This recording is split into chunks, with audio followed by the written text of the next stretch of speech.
Oke, Assalamualaikum warahmatullahi wabarakatuh. Saya Natasha Zulkarnain akan mempresentasikan kembali salah satu materi analisis pengubah ganda lanjut yang berjudul Comparison of Several Multivariate Means, yang berarti perbandingan beberapa vektor mean multivariat.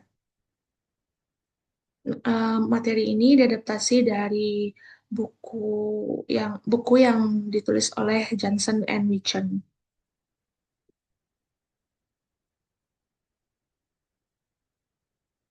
Nah, di sini ada beberapa submateri. Eh, yang pertama itu pembukaannya dulu, pendahuluan dari gambaran atau ulasan dari materi perbandingan vektor min multivariat ini. Kemudian yang kedua akan dibahas perbandingan berpasangan dan desain pengukuran berulang. Kemudian yang ketiga akan dibahas matrik kontras untuk efek perlakuan. Yang keempat, statistik uji dan hasil analisis contoh. Kemudian yang kelima, membandingkan vektor rata-rata dua populasi. Yang keenam, covariance gabungan dan Hoteling's T-square dua sampel. Kemudian yang ketujuh, confidence region atau wilayah kepercayaan untuk mu1 dikurang mu2. Kemudian simultaneous confidence intervals. Kemudian Bonferroni simultaneous confidence interval. Yang ke-10, situasi dua sampel apabila sigma satunya tidak sama dengan sigma 2. Kemudian yang 11-nya approximasi distribution T-square. Kemudian yang terakhir one way MANOVA. Nah, untuk bagian pendahuluan, eh, di sini perluasan konsep dari inferensi vektor rata-rata satu populasi ke perbandingan beberapa vektor min. Ini adalah topik dari pembahasan kita malam ini. Kemudian fokus dari topik ini adalah bagaimana membandingkan rata-rata dari lebih dari satu kelompok dalam kerangka multivariat, di mana tantangannya adalah distribusi normal multivariat atau ukuran sampel besar itu dibutuhkan agar hasil lebih valid dan juga notasinya menjadi lebih kompleks. Kemudian untuk mengatasi masalah tersebut digunakan prosedur multivariat analog dengan kasus univariat. Nah, berikutnya perbandingan berpasangan dan desain pengukuran berulang. Perbandingan berpasangan ini kita gunakan saat kita ingin melihat apakah dua kondisi atau perlakuan memberikan hasil yang berbeda. Kemudian contoh sederhana dari masalah ini, yang pertama misalkan efektivitas obat baru dibandingkan dengan obat lama. Kemudian respon iklan sebelum dan sesudah kampanye. Di mana idenya di sini adalah setiap unit eksperimen, misalnya orang, toko, ataupun lokasi, itu diberikan dua perlakuan dan kita ambil selisih dari dua perlakuan tersebut. Dengan demikian, variasi dari faktor luar bisa dieliminasi karena perbandingannya dilakukan dalam unit yang sama. Kemudian kita ambil satu contoh kasus, misalkan ada 19 ekor anjing. Nah, masing-masing diberi obat pentobarbital, lalu diuji dalam kondisi yang berbeda. Yang pertama, kita uji dengan karbon dioksida atau CO2 pressure. Apakah tinggi atau rendah, itu kita uji. Kemudian kita uji dengan halogen. Apakah ada halogennya atau tidak. Jadi, ada 4 perlakuan atau treatment dari kasus ini. Yang pertama, high CO2 tanpa halogen, kemudian low CO2 tanpa halogen, kemudian high CO2 dengan halogen, dan low CO2 dengan halogen. Di mana responnya adalah waktu antar denyut jantung. Lalu apakah tujuan dari analisisnya ini? Yang pertama, kita ingin tahu apakah halogen itu punya efek, ada efek atau tidak. Bukan ada halogen atau tidak ya, ada efek halogen atau tidak. Kemudian, apakah CO2 pressure atau tekanan karbon dioksidanya itu berpengaruh? Jawabannya, eh, dengan tingginya karbon dioksida itu akan berpengaruh, atau dengan rendahnya karbon dioksida itu tidak akan berpengaruh. Kemudian, apakah ada interaksi antara halogen dengan CO2 pressure-nya? Berikutnya, matriks kontras untuk efek perlakuan.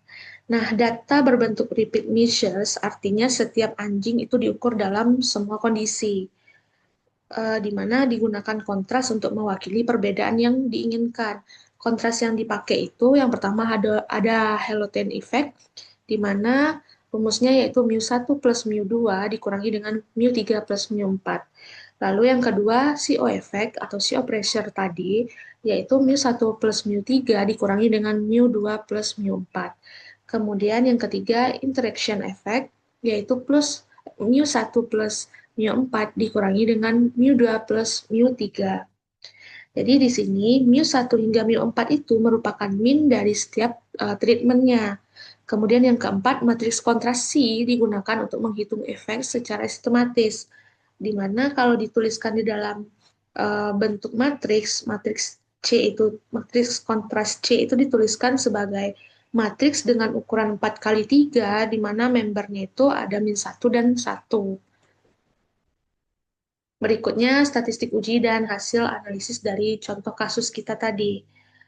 Nah, statistik Hotelling stick square itu kan rumusnya T square sama dengan N dikalikan CR aksen dikalikan dengan CSC aksen inverse dikalikan dengan CR. Nah, hipotesis nol itu tidak ada efek perlakuan. Kita anggap dulu tidak ada efek perlakuan. Kita lakukan perbandingan dengan nilai kritis distribusi F. Nilai T-square-nya diperoleh 116. Nah, dengan derajat kebebasan, kita ambil derajat kebebasannya itu jumlah kontrasnya tadi ya. Jumlah kontras kita ada 3. Kita anggap Q sama dengan 3. Kemudian jumlah anjingnya tadi ada 19, berarti N sama dengan 19. Lalu kita bandingkan dengan nilai kritis dari distribusi F. Nah, karena nilai T-square itu jauh lebih besar, yaitu 116 dari nilai kritisnya, maka ditolaklah hipotesis awal kita, H0-nya. Nah, H0-nya kan tadi tidak ada efek perlakuan. Jadi, kalau ditolak H0, berarti dia ada efek perlakuan. Kemudian, eh, interpretasi interval, confidence interval contrast-nya, di sini kalau dia ada efek perlakuan, berarti yang pertama halogen effect. Halogen effect itu kalau setelah dikalkulasikan kalau berdasarkan contoh dari buku Johnson and Mitchell itu diperoleh nilainya 209,31 plus minus 73,70 ditambahkan dan dikurangkan. Nah, hasilnya itu signifikan positif, yang berarti halogen itu memperpanjang waktu antar denyut. Ada pengaruhnya gitu ya. Kemudian CO effect itu hasil kalkulasinya minus 60,05 plus dan minus dengan 54,70. Nah, karena selang mencakup 0 berarti dia tidak signifikan. Kemudian interaction effect itu negatif 12,79 itu di plus minuskan dengan 65,97 dan itu juga tidak signifikan. Jadi kita bisa tahu di sini bahwa hanya halogen yang mempunyai pengaruh. Nah, bagian ini adalah contoh nyata dari penggunaan Hotelling T-square dengan repeat measure untuk melihat efek faktor tunggal dan juga interaksinya. Next-nya kita membandingkan vektor rata-rata antar dua populasi. Nah, di sini kalau misalnya perluasan dari uji T2 sampel itu merupakan kasus multivariat dengan hipotesisnya itu H0-nya mu1 sama dengan mu2, lalu kita perbandingkan dengan H1-nya mu1 tidak sama dengan mu2. Jadi kita punya dua asumsi. Yang pertama, kedua populasi multivariatnya normal, kemudian kovarian sama, yaitu sigma 1 sama dengan sigma 2 sama dengan sigma. Nah, kalau asumsi ini terpenuhi, maka matriks covariance bisa digabung, atau kita sebut juga dengan istilah pool covariance matrix. Nah, ini dia pool covariance matrix. Rumus dari pool covariance matrix ini yaitu S pool sama dengan N1 dikurang 1 dikalikan dengan S1 plus N2 dikurang 1 dikalikan S2 per N1 plus N2 dikurang 2, di mana S1 dan S2 itu adalah matriks covariance sampelnya. Kemudian Hotelling T-square untuk dua sampel rumusnya adalah sebagai berikut. Nah, ini rumusnya, T-square sama dengan X bar 1 dikurang X bar 2 aksen, dikalikan dengan 1 per N1 plus 1 per N2, dikalikan S pool, lalu ini diinverskan, lalu dikalikan lagi dengan X bar 1 dikurang X bar 2, di mana distribusinya adalah ini. N1 plus N2 dikurang P dikurang 1 per N1 plus N2 dikurang 2 dikalikan dengan P. Lalu dengan T-square-nya itu berdistribusi F. Nah, di sini P itu merupakan banyaknya variabel atau dimensi vektor min. Sedangkan N1 dan N2 itu merupakan ukuran dari sampelnya. Next, kita bahas confidence region atau daerah kepercayaan untuk mu1 dikurangi dengan mu2 atau selisih min-nya. Nah, daripada hanya uji hipotesis, kita juga bisa bangun confidence region untuk mu1 kurang mu2-nya. Bentuknya elips kalau dia dua variabel atau ellipsoid kalau dia lebih besar dari dua variabel. Nah, di mana rumus umumnya adalah ini. X bar 1 dikurangi X bar 2 dikurangi dengan mu1 dikurang mu2 aksen. Ini rumusnya mirip sama yang tadi ya, tapi kita tambahkan komponen mu1 dikurang mu2 atau selisih dari means, sehingga uh, dia situasinya akan kecil sama dengan si kuadrat, di mana si kuadrat itu ditentukan dari distribusi F-nya. Berikutnya adalah simultaneous confidence interval. Sebelumnya untuk di materi yang kovarian satu nilai tengah itu untuk satu variabel itu juga ada kita bahas simultaneous confidence interval. Namun rumusnya tidak sepanjang ini. Kalau ini karena dia kita bahas di sini untuk beberapa vektor, jadi rumusnya agak sedikit bentuk umumnya agak sedikit lebih panjang.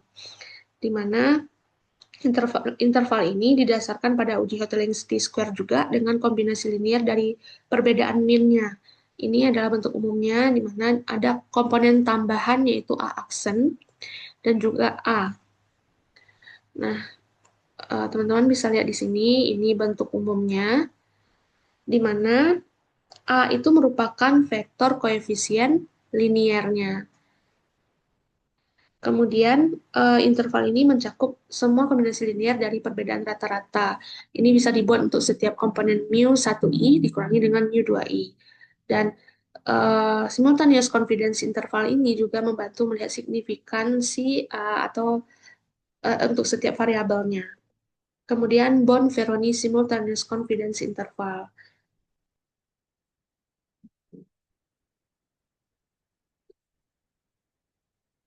Nah, kalau ini selain menggunakan ellipsoid, kita juga bisa membangun interval Bonferroni namanya. Ini adalah rumus untuk uh, atau bentuk umum dari Bonferroni simultaneous confidence interval. Ini akan berguna untuk masing-masing komponen min, di mana untuk nilai I-nya 1, 2, hingga P. Kemudian memberikan pendekatan sederhana, lebih memberikan pendekatan yang sederhana dibandingkan dengan ellipsoid. Kemudian situasi dua sampel, di mana situasinya apabila sigma 1 tidak sama dengan sigma 2. Nah, jika covariance-nya tidak sama, di mana sigma 1 tidak sama dengan sigma 2, maka penggunaan pool covariance matrix tidak akan valid. Nah, keadaan seperti ini disebut dengan heterogeneous covariance matrices. Lalu Bartlett's test kadang digunakan untuk menguji kesamaan covariance, tapi bisa menyesatkan karena sensitif terhadap pelanggaran normalitas. Nah, untuk mengatasi hal tersebut, ada solusi praktis. Yang pertama, jika ukuran sampelnya besar, maka S1-nya akan mendekati sigma 1 dan S2-nya akan mendekati sigma 2. Lalu, ujinya bisa dilakukan dengan matriks covariance masing-masing. Kemudian hasilnya itu namun lebih rumit dan kurang kuat dibandingkan dengan jika kita menggunakan asumsi sigma 1 sama dengan sigma 2. Kemudian aproksimasi distribusi T-square. Nah, jika ukuran sampel kecil dan covariance populasi itu tidak sama, distribusi eksak itu akan sulit kita gunakan. Kemudian kita akan menggunakan pendekatan multivariate Behrens-Fisher problem namanya, dengan menggunakan rumus uji T-square sama dengan X bar 1 dikurangi X bar 2 aksen dikalikan dengan 1 N1 S1 ditambah 1 N2 S2 diinverskan lalu dikalikan lagi dengan X bar 1 dikurangi X bar 2,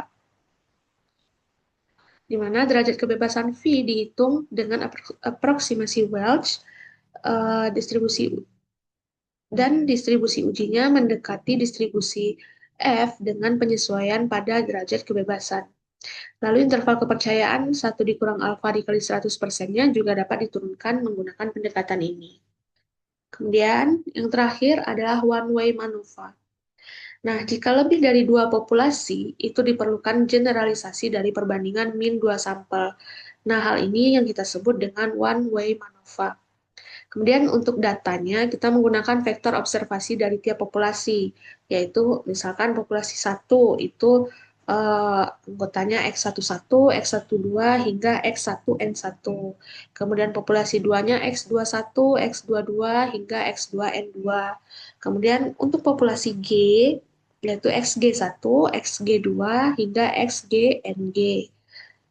Nah, tujuannya itu adalah untuk menguji apakah vektor min populasi sama atau terdapat perbedaan signifikansi pada komponen tertentu. Asumsi data untuk MANOVA itu yang pertama, setiap sampel adalah sampel acak dari populasi dengan min tertentu. Kemudian yang kedua, sampel dari populasi yang berbeda itu bersifat independen. Oke, teman-teman, mungkin sekian yang dapat saya jelaskan tentang perbandingan beberapa vektor min multivariat ini. Mungkin untuk materi selanjutnya akan saya upload lagi. Terima kasih atas perhatiannya. Assalamualaikum warahmatullahi wabarakatuh.